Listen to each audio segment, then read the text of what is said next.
Aveam dovleacul acesta de vreo 2 săptămâni deja în frigider și am tot amânat să îl gătesc într-o formă sau alta, iar astăzi, fiind o zi foarte ploioasă și pentru că mi s-a făcut poftă de o supă cremă de dovleac, m-am pus pe treabă.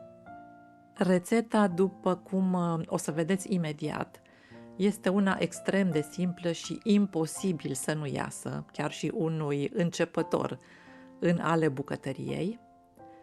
Însă partea cea mai dificilă mi se pare întotdeauna să tai dovleacul, pentru că de multe ori se întâmplă să aibă coaja foarte tare, așa cum a fost și cel de astăzi.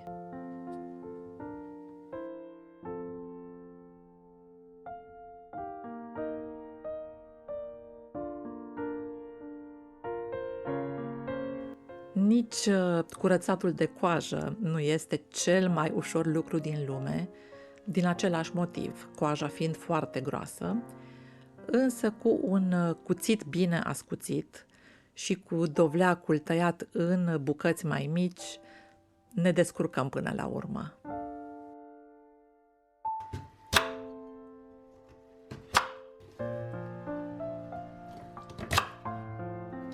Pentru mine, dovleacul plăcintar simbolizează toamna și tot ce reprezintă el, de la frumoasa culoare portocalie și până la forma pe care o are și perioada în care se recoltează, semnifică acest anotimp. Mi se pare că este o legumă foarte versatilă, dacă pot să spun așa, pentru că poate fi folosit în multe rețete sărate și nu doar în plăcintele și deserturile care l-au făcut celebru.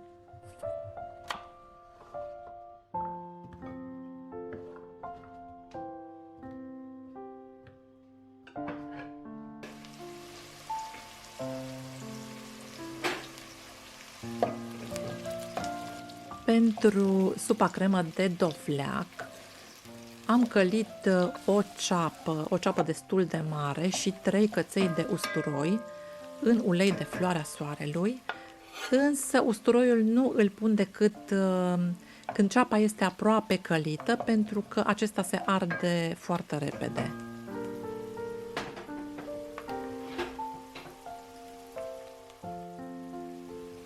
Pentru că mie îmi place foarte mult mâncarea indiană, am pus și 2 lingurițe de curry.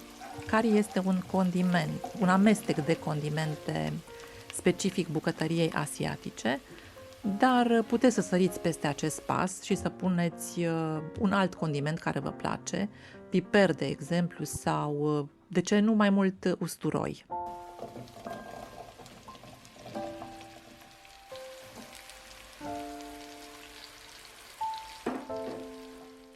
Apă cât să acopere dovleacul, sare și lăsăm la fiert 20, poate 30 de minute.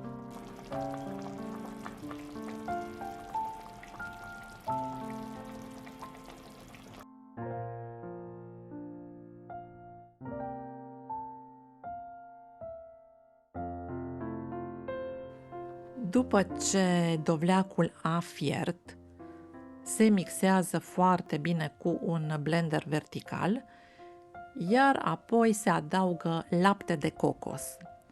Laptele de cocos este un preparat care se obține prin amestecarea miezului de nucă de cocos cu apă și în funcție de proporția de apă utilizată, laptele de cocos are consistență diferită și de asemenea și în funcție de temperatura la care este ținut. Asta este supa cremă de dovleac, cam așa are consistența finală.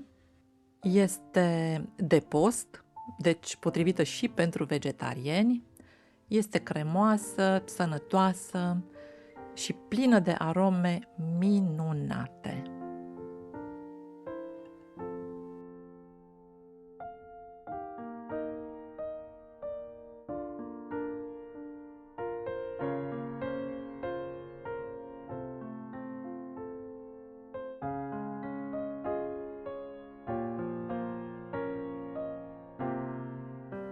După masă m-am pregătit să plec la Cluj să mă întâlnesc cu sora mea.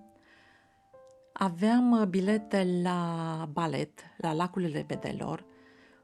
Cumpărasem biletele în urmă cu 2 luni, dacă nu mai bine, și bine am făcut că ne-am grăbit, pentru că spectacolul a fost sold out aproape imediat după ce biletele s-au pus în vânzare. Am plecat ceva mai repede să avem un pic de timp să ne plimbăm prin oraș și să stăm la o cafea înainte să înceapă spectacolul, care avea ora programată parcă 6:30.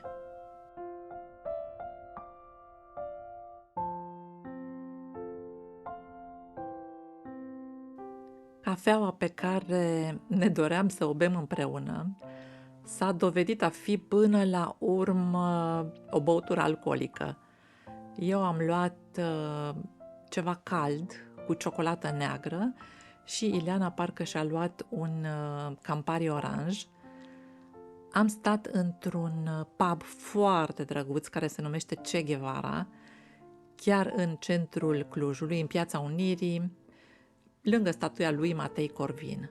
Pe geam se vedeau căsuțele de la târgul de Crăciun, care încă nu era deschis, abia atunci se lucra la amenajare.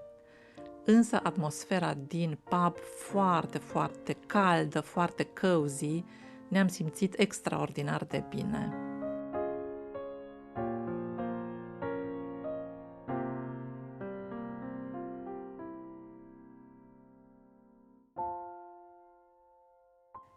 Ileana, sora mea, a zis că vrea și un desert, însă eu, după ciocolata mea fierbinte, parcă nu mai voiam așa de mult dulce, însă când am văzut canolo al ei, m-am răzgândit și l-am împărțit pe din două.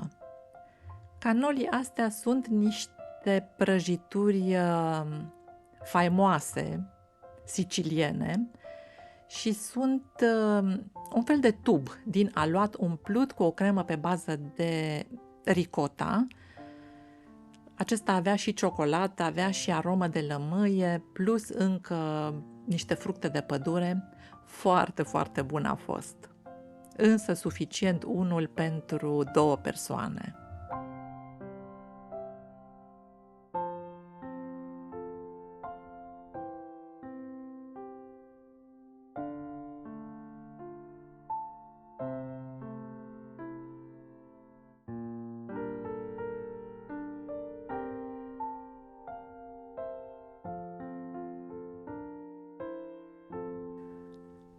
La Cluj anul acesta vor fi 2 târguri de Crăciun, acesta din Piața Unirii, unde roata panoramică era deja ridicată, și celălalt care se va numi Târgul de Iarnă și va fi organizat pe platoul Sălii Sporturilor și se va deschide doar pe data de 1 decembrie.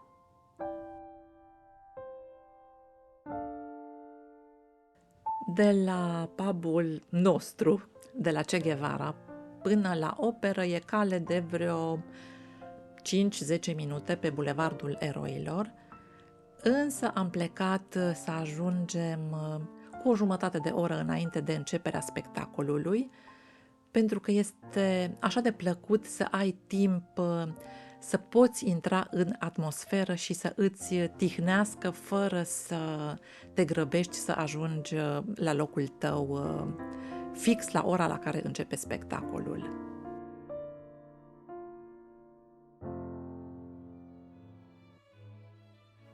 Și exact așa s-a și întâmplat. După ce ne-am lăsat hainele la garderobă, am avut timp suficient să admirăm foaierul operei și să ne plimbăm puțin pe culoare.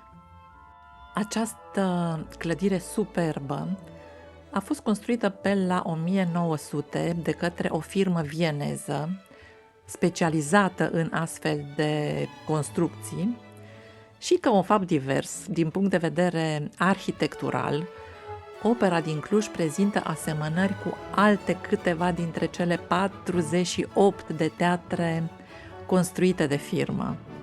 De exemplu, foaierul Operei din Cluj este aproape identic cu cel al teatrului din Carlo Vivari.